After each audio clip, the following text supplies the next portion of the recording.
కెరీర్లో వచ్చి రాగానే సూపర్ సక్సెస్లు అందుకున్న శ్రీలీల ఆ క్రేజ్తో సూపర్ పాపులారిటీ తెచ్చుకుంది. అంతేనా వరుస స్టార్ ఛాన్స్లతో అదరగొట్టేస్తుంది.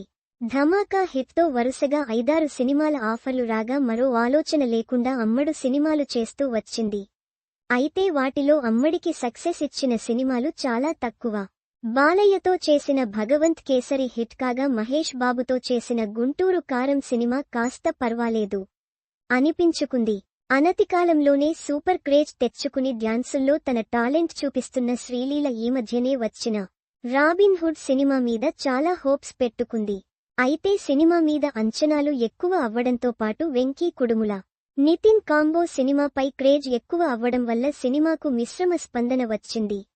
అయితే ఈ సినిమాతో తెలుగులో హిట్టు కొట్టేద్దాం అనుకున్న శ్రీలీలకు షాక్ తగిలింది. ఇక నెక్స్ట్ మాస్ మహారాజ్తో మాస్ జాతర సినిమా చేస్తుంది శ్రీలీల. ఈ సినిమాతో అయినా అమ్మడు సూపర్ హిట్ కొడుతుందేమో చూడాలి. అయితే శ్రీలీల ప్రస్తుతం తమిళంలో కూడా ఒక సినిమా చేస్తుంది. అక్కడ స్టార్ హీరో శివ కార్తికేయన్తో పరాశక్తి సినిమాలో నటిస్తుంది అమ్మడు.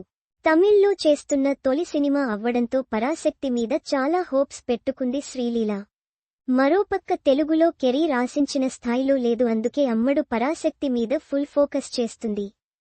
పరాశక్తి సినిమాను సుధ కొంగర డైరెక్ట్ చేస్తున్నారు.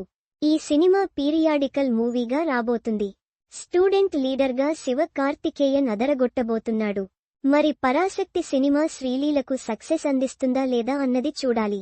శివ కార్తికేయన్తో పాటుగా ఈ సినిమాలో జయం రవి విలన్గా నటిస్తున్నాడు. సినిమాలో అథర్వ కూడా ఇంపార్టెంట్ రోల్లో నటిస్తున్నాడు. రీసెంట్గా రిలీజైన పరాశక్తి గ్లింప్స్ సినిమాపై అంచనాలు పెంచింది. మరి శ్రీలీలకు ఈ మూవీ అమ్మడి కెరీర్ సక్సెస్ మేనియా కొనసాగించేందుకు హెల్ప్ చేస్తుందా లేదా అన్నది